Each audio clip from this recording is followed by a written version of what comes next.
Ay, ay, yada, yada, yada, yada, yada, yada, yada, yada, yada, yada, yada, yai, yaida, yada,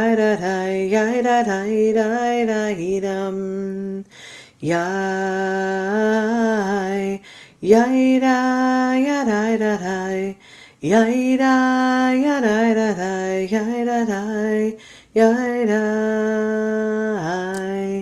yada, yada, yaida, yada, yaida, yada, yada, yai, yai, yai, yai, da, dai, yai, da, yai, da, dai, yai, da, dai, yai, da, yai, da, dai, yai, da, yai, da, dai, yai, da, yai, da, dai, yai, da, dai, dai, dai, dum. Oh, oh, yai-da, yada-da-da, yai-da, ay-ay,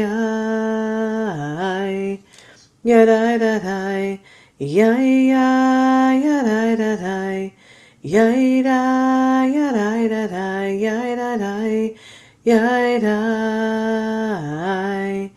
yada-da-da, yada, yada, yada, yada, yada, yada,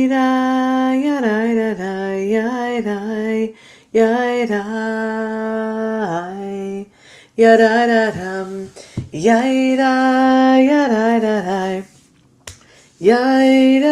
yada, ay, ay, ay,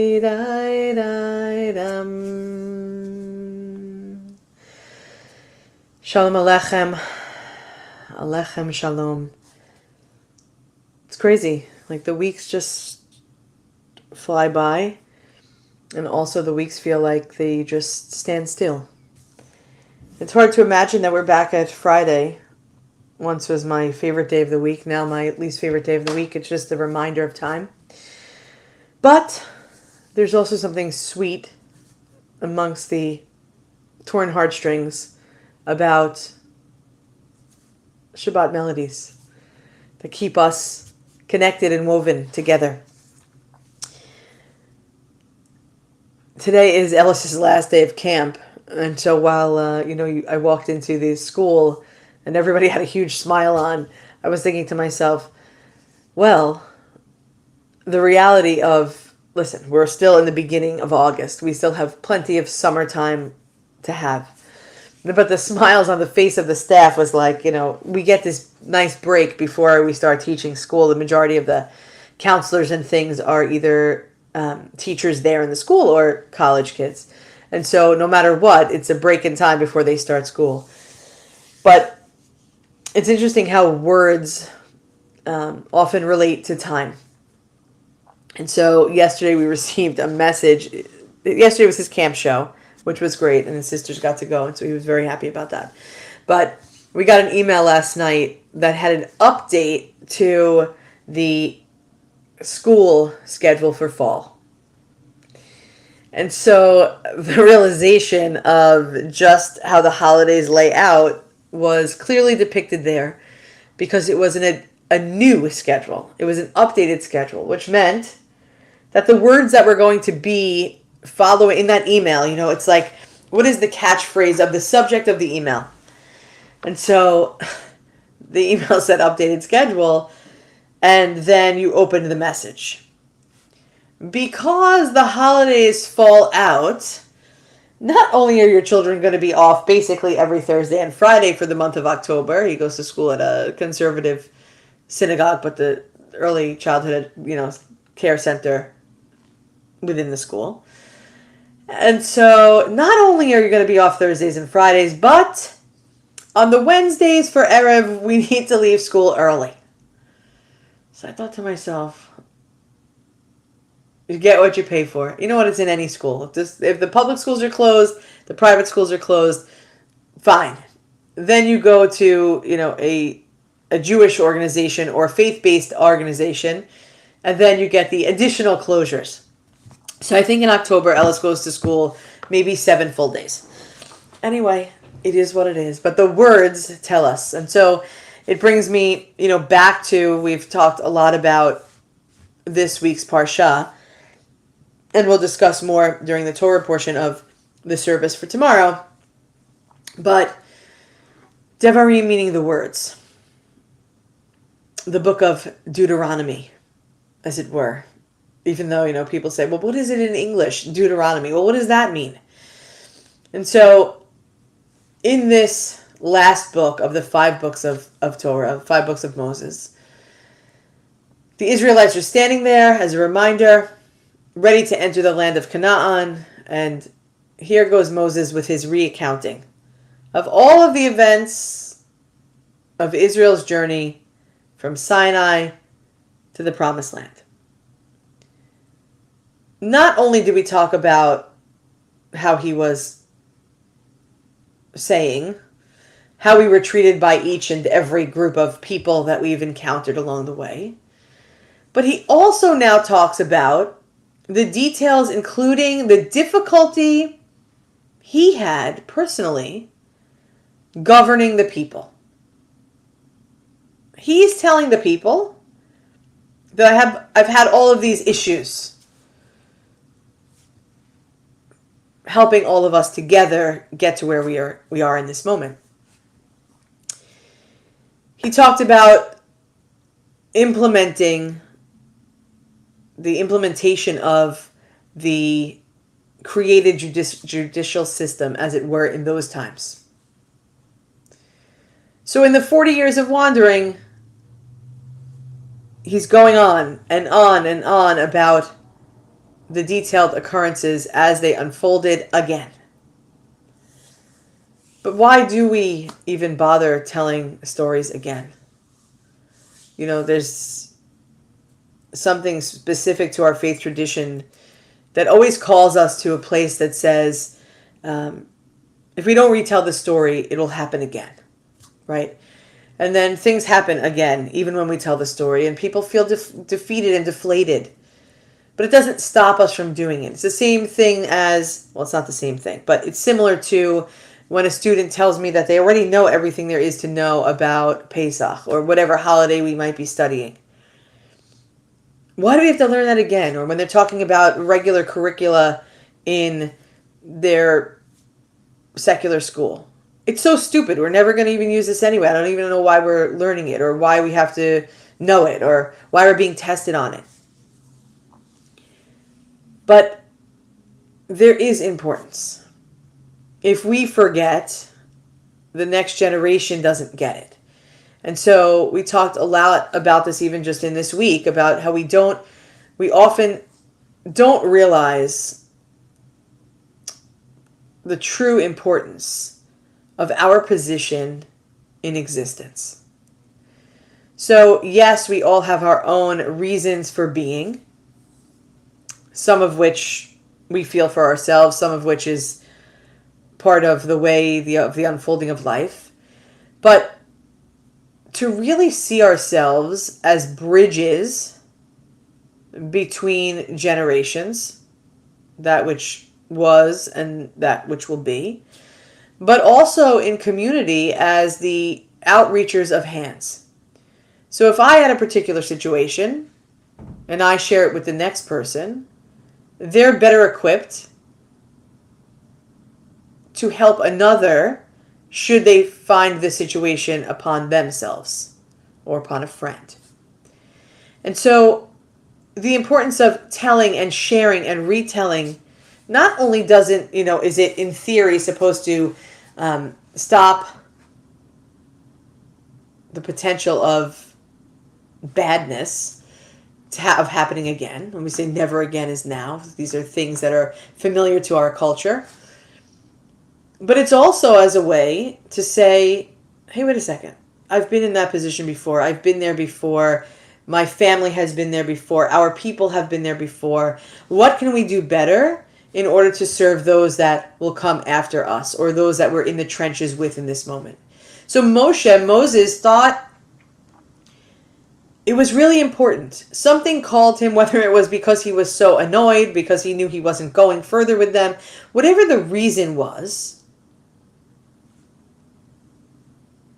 Moses had a specific, driven purpose in his delivery of Devarim, his words. But what are in the words? Rabbi Kenneth Weiss said, something's in my eye. Growth is a process. Steps forward and steps backwards, rarely in a straight line. Growth is a process. Steps forward and step backwards, rarely a straight line. Because when things are too straight, often there's something missing in the picture. I'll be the first one to say that, and I often do say, things are the same. Things are status quo. And while that's comforting, because nothing is high or low, the reality is probably if, things are really consistent, then either we're not either pushing ourselves forward or looking for more, or we're covering what might not be the best, maybe the steps backwards. But we all know that we sometimes have to take a step backwards, take a standstill pause before we can propel forward. We know this. We're not, this is not some mind-blowing concept. But instead of mind-blowing, it's reminder-worthy. So as Moses matured in his quest bestowed upon him to bring the Jews, the Israelite people, forward, he developed into this self-confident and capable orator. Because let's remind ourselves, he was slow of tongue. He had a speech impediment. I'm not a man, it says in Exodus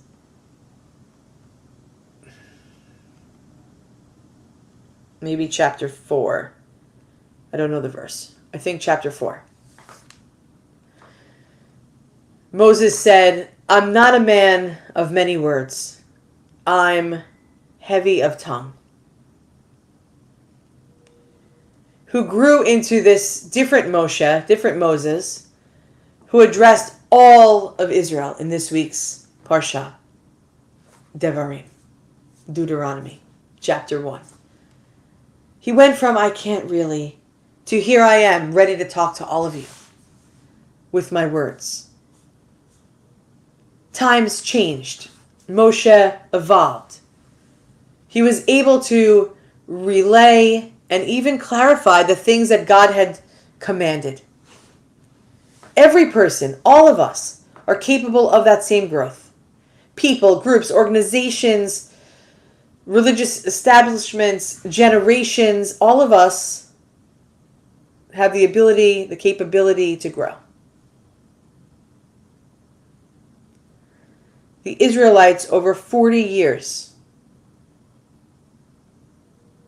over the 40 years, needed to complete the journey from Sinai to the eastern bank of the Jordan River, Canaan. And they grew. Growth is not about moving forward from here to there, or as Sharon says, A point to B point. It's not only that. Growth is about moving through the stages of change. Some are lengthy, some are difficult, some are quick, some are easy. But we have to remind ourselves that growth is possible even when we're not feeling it, even when we don't want to feel it, even when we're done with it. Through the power of words, perseverance, hope. Just like Moshe Rabbeinu, Moses, our teacher, grew, we too, as a holy people, Kehila Kadosha, God's people, must be open to this idea of growth for the good of all of God's people, of all of God's world. All of our voices and all of our words are necessary to bring about this awareness of change. But it starts with listening. It starts with discussion. It starts with an open heart. May there be a day.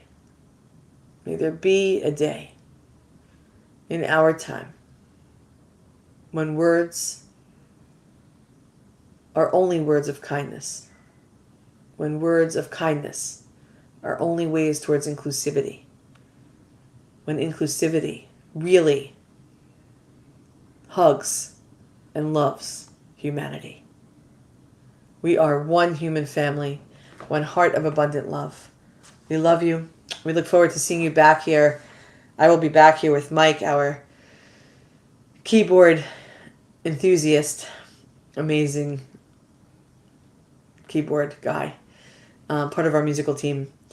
And we'll be back here at 7 o'clock. We hope to see you.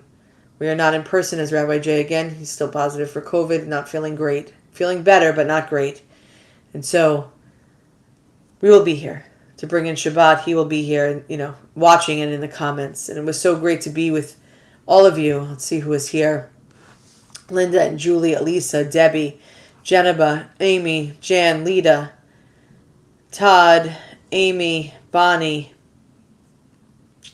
Anne, Tova, Rabbi Tova, and Rabbi Tova. Look at that. Watching from Uganda. Does it get better than that? Of course not. Because it's better. It's nothing to get better. The realization that each and every one of us is important, whether we are in the same house or whether we are across the world. Because we have one purpose. That is to open our heart for the love of humanity. Am Yisrael, Am Yisrael, Am Yisrael Chai. Am Yisrael, Am Yisrael, Am Yisrael Chai. Am Yisrael, Am Yisrael, Am Yisrael Chai. Am Yisrael, Am Yisrael, Am Yisrael Chai. Ora Avinu Chai. We'll see you back here at 7 o'clock. Good Shabbos, almost everyone.